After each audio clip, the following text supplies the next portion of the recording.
सिन्धुरस्फुरत्वगुत्तरीयमेदुरि मनो विनोदमद्भुतं बिभर्तु भूतभर्तरि सहस्रलोचन प्रभृत्य शेषलेखशेखर प्रसूनधूलिधोरणि विधूसराङ्घ्रिपीठभु भुजङ्गराजमालया निबद्धजाटजूटक श्रियै चिराय जायतां चकोरबन्धुशेखरः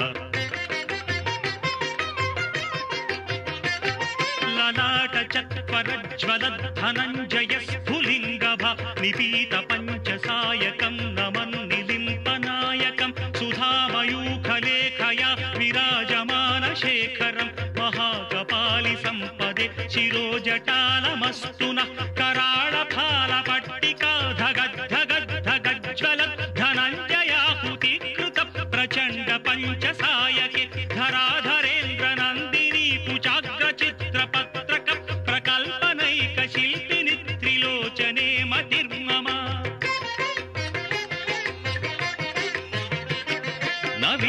नवीनमेघमण्डली निरुद्धदुर्धरस्फुरत् कुहूनिशीधिनि तमः प्रबन्धबन्धकन्धर विलिम्पनिर्झरी धरस्तनोतु कृत्ति सिन्धुरः कलानिदानबन्धुरश्रियं जगद्धुरन्धरः प्रफुल्लनीलपङ्कज प्रपञ्चकालिमच्छटा विडम्बिकण्ठकन्धरा रुचिप्रबन्धकन्धरं स्मरच्छिदं पुरच्छिदं भवच्छिदं मखच्छिदं गजच्छिदान्धकच्छिदं तमन्तकच्छिदं भजे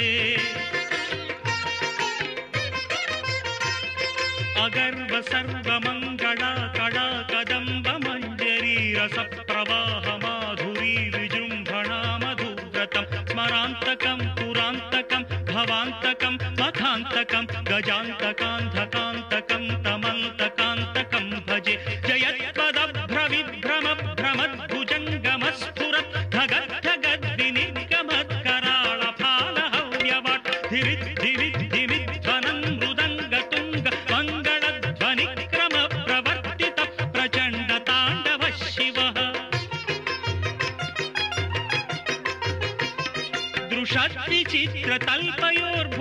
दृशद्विचित्रतल्पयोर्भुजङ्गमौक्तिकस्रजो गरिष्ठरत्नलोष्ठयो सुहृद्विपक्षपक्षयो तृणारविल्दचक्षुषो प्रजामही महेन्द्रयो समं प्रवर्तयन्मनः कदा सदा शिवं भजे कदा निलिम्पनिर्झरी निकुञ्ज कोटरेव सन्विमुक्तदुर्मतिः सदा शिरस्थमञ्जलिं वहन् विमुक्तलोललोचनो ललाटफाललग्नकः शिवेति मन्त्रमुच्चरन् कदा सुखी भवाम्यहम्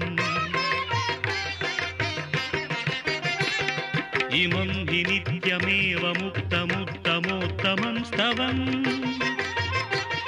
पठन् स्मरन् ब्रुवन् नरो विशुद्धिमेति सन्ततम् हरे गुरौ सुभक्तिमाशु याति नान्यथा गतिम् विमोहनं विदेहिनां सुशङ्करस्य चिन्तनम् पूजावसानसमये दशवक्त्रगीतम् यः शम्भुपूजनमिदं पठति प्रदोषे तस्य स्थिरां रथगजेन्द्रतुरङ्गयुक्ता लक्ष्मीं सदैव सुमुखीं प्रददाति शम्भुः लक्ष्मीं सदैव सुमुखीं प्रददाति शम्भुः नमामीशमीशाननिर्वाणरूपं विभुं व्यापकं ब्रह्मवेदस्वरूपम् अजं निर्गुणं निर्विकल्पं निरीहं चिदाकारमाकाशवासं भजेऽहं नमामीशमीशाननिर्वाणरूपं विभुं व्यापकं ब्रह्मवेदस्वरूपम्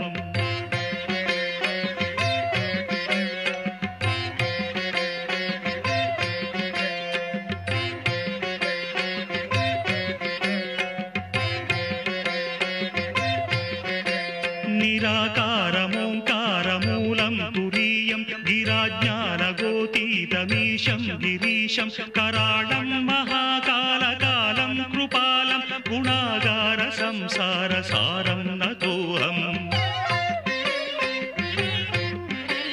तुषाराद्रि संकाश गौरं गभीरं मनोभूतकोटि प्रभासी शरीरं स्फुरन्मौलिकल्लोलिनी चारुगंगा रसफालबालेन्दु कंठे भुजंगा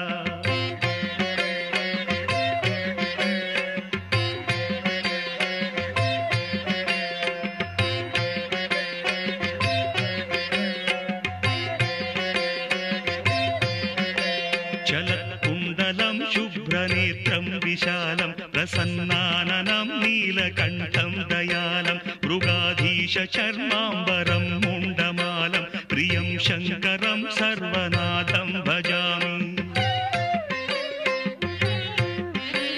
प्रचण्डं प्रकृष्टं प्रगल्भं परेशम् अखण्डं भजे भानुकोटि प्रकाशं त्रयीशूलनिर्मूलनं शूलपाणिं भजेऽहं भवानीपतिं भावगम्यम्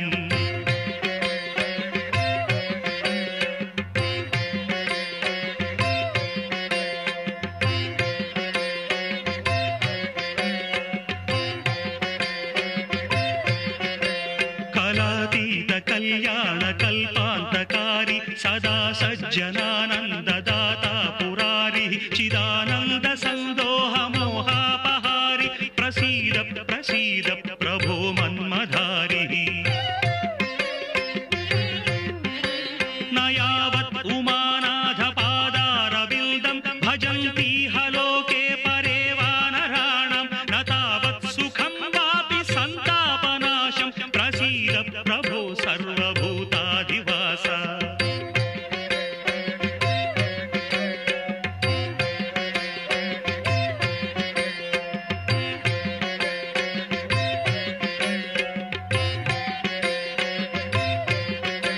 न जानामि योगं जपं नैव पूजां नतोऽहं सदा सर्वदा देवतुभ्यं जराजन्म दुःखौघतातप्यमानं प्रभो पाहि शापान्नमामीश शम्भो रुद्राष्टकमिदं प्रोक्तं विप्रेण हरतुष्टये ये पठन्ति नरा भक्त्या तेषां शम्भुः प्रसीदति नमो भूतनाथं नमो देवदेवं नमः कालकालं नमो दिव्यतेजं नमः कामभस्मं नमः शान्तशीलं भजे पार्वतीवल्लभं नीलकण्ठं भजे पार्वतीवल्लभं नीलकण्ठम्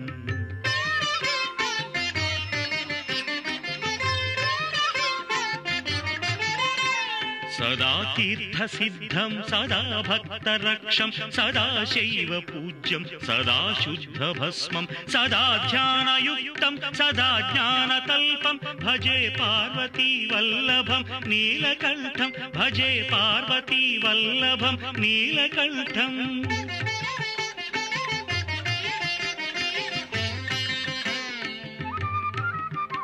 श्मशानं भयानं महास्थानवासं शरीरं गयानां सदा चर्मवेष्टं पिशाचं निशोचं पशूनां प्रतिष्ठं भजे पार्वतीवल्लभं नीलकण्ठं भजे पार्वतीवल्लभं नीलकण्ठम्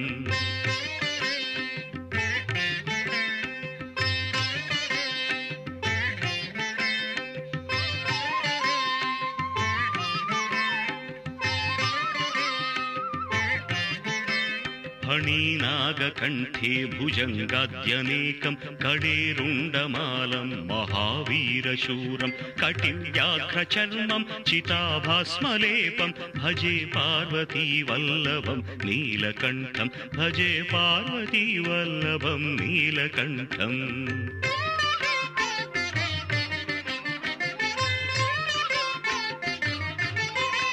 शिरशुद्ध गंगा शिवा वामभागं बहुदीर्घकेशं सदा मान्त्रिनेत्रं फणीनागकर्णं सदा फालचन्द्रं भजे पार्वतीवल्लभं नीलकण्ठं भजे पार्वतीवल्लभं नीलकण्ठम्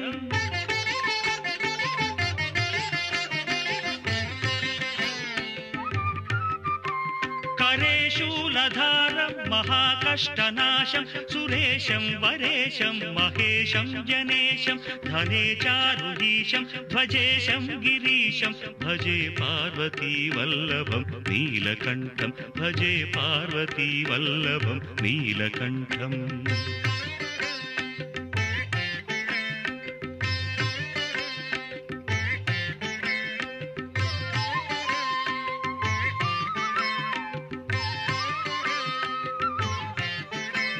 उदासं सुदासं सुकैलासवासं धरानिर्धरं संस्थितं ह्यादिदेवम् अजाहेमकल्पद्रुमं कल्पसेव्यं भजे पार्वती वल्लभं नीलकण्ठं भजे पार्वती वल्लभं नीलकण्ठम्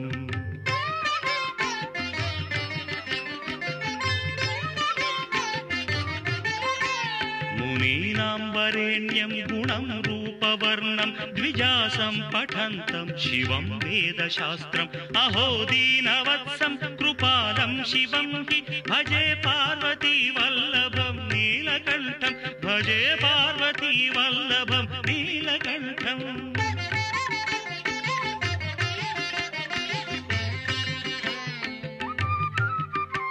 सदा भावनाथं सदा सेव्यमानं सदा भक्तिदेवं सदा पूज्यमानं मया तीर्थवासं सदा सेव्यमेकं भजे पार्वती वल्लभं नीलकण्ठं भजे पार्वती वल्लभं नीलकण्ठम् ओंकारबिंदु संयुक्तं नित्यं ध्यायन्ति योगिनः कामदं मोक्षदं तस्मादोंकाराय नमो नमः ओंकारबिंदु संयुक्तं नित्यं ध्यायन्ति योगिनः कामदं मोक्षदं तस्मादोंकाराय नमो नमः ओंकाराय नमो नमः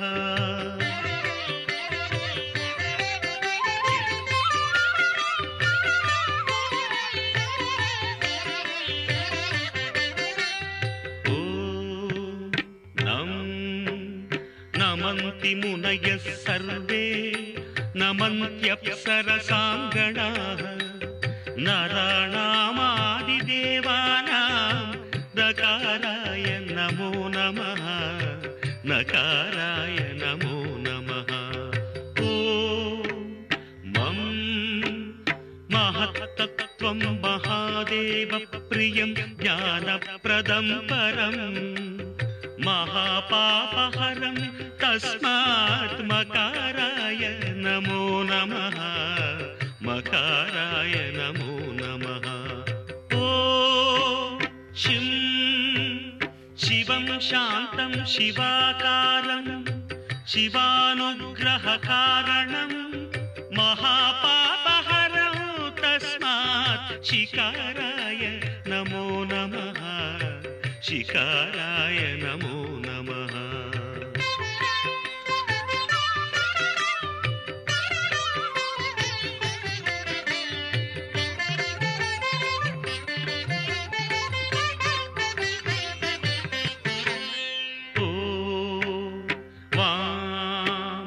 वाहनं वृषभो यस्य वासुकी कण्ठभूषणं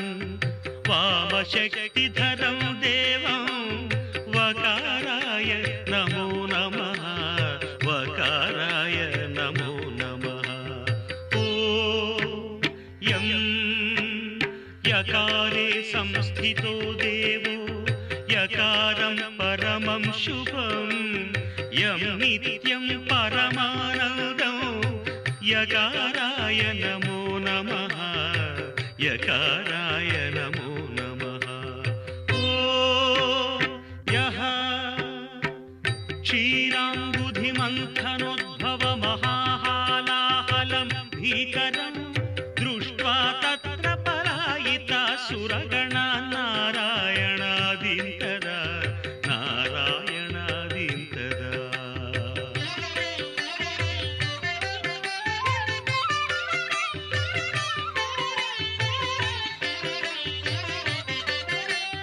सम्पीत्वा परिपालय जगदिदं विश्वाधिकं शङ्करं सेव्यो नः सकलापदं परिहरन् कैलासवासी विभुः षडक्षरमिदं स्तोत्रम् यः पठेत् शिवसन्निधौ तस्य मृत्युभयं नास्ति ह्यपमृत्युभयं कुतः ह्यपमृत्युभयं कुतः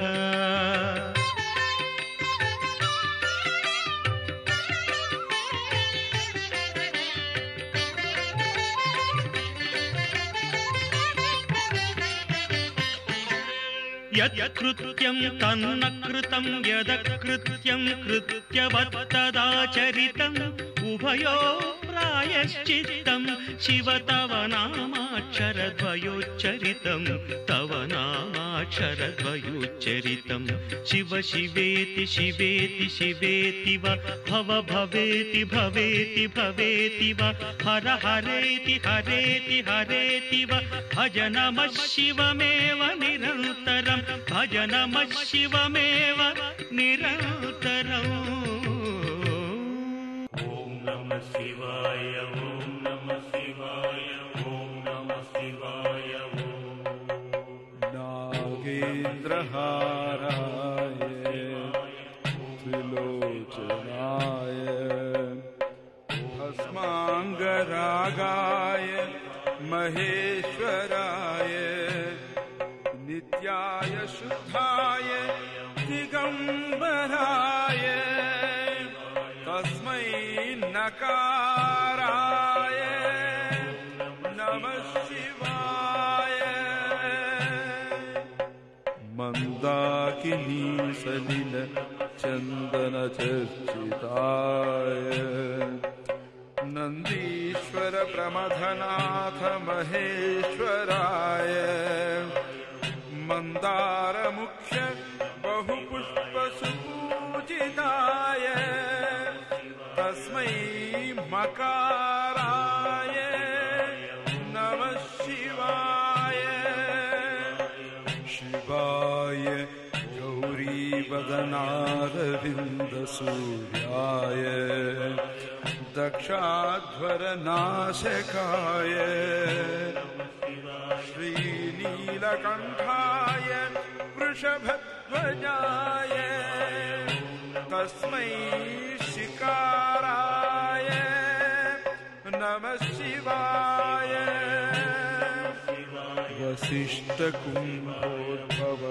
वसिष्ठकुम्भोद्भवगौतमार्य मुनीन्द्रदेवार्चितशेखराय